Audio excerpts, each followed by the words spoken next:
Welcome to proof number 10, the position penalty. In this race, just like most of the other ones, and most of the other proof ones, I'm going to just change sherbet land, and then I'm going to have 3-star quality races in the 2nd through 4th race. And the main thing I'm going to change in this one is I'm going to stay back. I'm going to stay as best as I can in like 10th through 12th, stay way far back, and see if there's any kind of penalty. And I'm going to get a slightly better time than the control time, and I'm going to stay back. I'm not going to have any collisions or anything else. I'm not going to hit any CPUs in this first race. I'm going to see what happens. And then in races 2 through 4, I'm going to try to, again, race cleanly, and I can go ahead and hit CPUs. So we won't factor anything else into it. Just looking at sherbet land, what changes. And I think it's obvious what changes is I'm staying far back, and yes, there is indeed a position penalty, which just threw me off completely. I can't tell you how long I didn't believe in the position penalty. I just did not believe it. You know, a lot of times when I was testing all this stuff, I always jumped out the leads and I never incurred it. Even when I started incurring, I didn't realize what it was for a long time. And it wasn't until a lot of conversation back and forth between Dark Meter, and I, that we finally confirmed, yes, there really is a position penalty. It was just wasn't in my realm of belief at all. So that's the kind of the story behind it, and the other part of it is I spent so long trying to figure this out. It's kind of funny because the position penalty, barely will ever come into play, because most people are going to try to race out, and they're not going to try to stay way back, and 10th through 12th or 9th through 12th. And even when you do, it's divided by quite a factor, so it doesn't add up very quickly. I mean, you have to be out for a long time for it to really be a factor. And that's kind of one of the reasons it took me so long to believe in it. And so all these factors put in, but it just drove me crazy that I couldn't figure out what the calculation was. I got pretty close on off-road. I've got the calculations down for the fixed hazard penalty, and but I just couldn't figure this out. I had like a dozen or so videos, and I ended up making a whole big program where I tracked time in every single place. And then I would be able to change the factors and change the multipliers and say, well, what if I was in 5th? Then did it work out? And I had so many races that I couldn't quite get the numbers to work out. And I spent, like I said, way too much time on this, especially since it's like the least important penalty. It really only is a penalty if you're screwing around and way far back. If you're trying to be up in the front, you're just not going to incur this penalty. So there's my admission of colossal waste of time, but I've done that, and I could post, like I said, lots and lots of videos where I can try to argue out the details of it. But the best conclusion I can come up with is there is maybe a few second grace period. It seems like it, but I can't quite narrow it down, and that the position penalty is weighted. That the more you're in 12th, the worse it hurts you than it being 9th. I mean, for a long time I didn't think there was a penalty in 9th, but I spent one race I managed to never go further back than 9th, but stayed in 9th for quite a long time, and I did get some penalty for it. It was small, but I did get it. So this is a conclusion from, like I said, a lot of testing, and I did run these numbers in my program that I made to compare the races, and it didn't come up 100%. Some of them, sometimes it was like off 100th of a second or a 10th of a second or something like that, that it looked like I should have made it and should have failed, but I know the numbers are really close. I think the problem I'm having is trying to figure out what the grace period is, because I can't quite calculate that in. But the actual division, it's really hard to figure out. I tried a whole bunch of different scenarios, but it's just, you can go crazy testing all these scenarios. So if somebody else wants to work on it, you're welcome to it.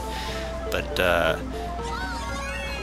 my basic conclusion is, or rough conclusion is, that if you're in 12th place, you divide that time by 4, and for all your time in 11th, you divide it by 6th, and 10th by 8, and 9th by 10. You divide by 10, and maybe it goes up even higher where you divide, but it gets so infinitesimal that maybe there is a penalty in 8th, but you have to be in it for so long.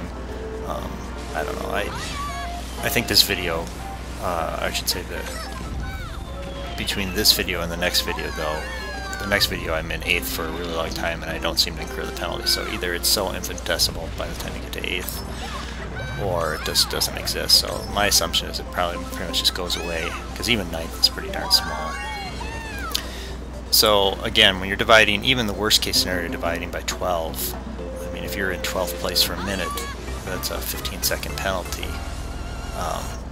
But that's, I mean, you're in 12th a long time, and it's even hard to win the race then. And it's just, like I said, you're just not going to get this unless you're messing around. So if somebody wants to take over this and pull their hair out for as many hours as I did trying to figure out the exact calculation, that'd be awesome.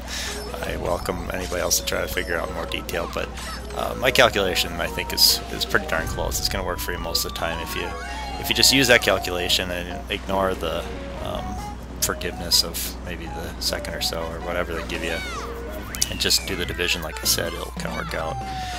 So that's why a lot of times you see in these videos that I maybe just divide by 5 or something, because I was in 12th and 11th for a fair amount, maybe even a 10th, but I just gave myself worst case scenario and kind of did an average, but kind of leaned towards the worst case scenario and gave myself a 5 instead of 6 or something when I was dividing.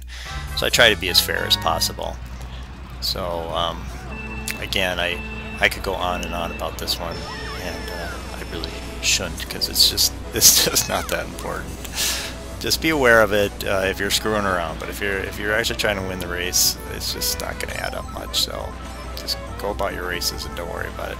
So anyway, so 9A, I'm going to stay in 8th and go 9th for just a little bit, I think, maybe like 10 seconds or less, I can't remember. But I'm going to be in 8th for a long time, and I'm not going to really incur any penalty, so you'll be able to see that really the cutoff is the lower numbers by just comparing it to this one, because Sherberland, the first one I stayed in 11th and 12th for so long. So that's kind of it. Like I said, I could go on and on about this and tell lots of stories about my trying to figure it out, but I'm just going to run with these numbers because it's close enough, and it'll give you an idea that it does exist, even though it's minor. So when people say like you have to get out in first right away and lead the whole time, it's not true. You just have to avoid screwing around in the last positions, trying to get the good prizes and so forth. And even if you do that a fair amount, you can still win. If you actually want to watch my number 14 proof video where I say there's no absolutes, at one point when I was trying to figure out the position penalty, I started looking for absolutes, like maybe there was something about going backwards or spinning around or whatever it was, or sitting still. So in my number 14 video, you can see I'm way back in 12th for a long time, and I really mess around, and I still get 3 stars. So it just isn't that interesting. I mean, it isn't that important of a penalty, but it is interesting if you're trying to figure it out. It's quite the challenge. So, well, that's enough rambling about the position penalty for now. So either you can follow the link in 10A and see a little more information why I don't think there's really any penalty once you get to 8 or less. Or you can jump ahead to my 11th video where I do all sorts of collisions to proving that it doesn't matter if you hit CPUs, and I even hit tons of items, and you can see that, again, what I proved before on in number 5 video is true. And then I'm going to go on to number 12, talking about stunting, how stunting doesn't matter, because probably people say you have to stunt, and it doesn't make a difference. And 13 is where I'll finally get into the mobile hazard penalty. Kind of push that one off to later, but you can see that one. So again, just check the description and you can follow the links to the next videos, whichever direction you want to go. Thanks.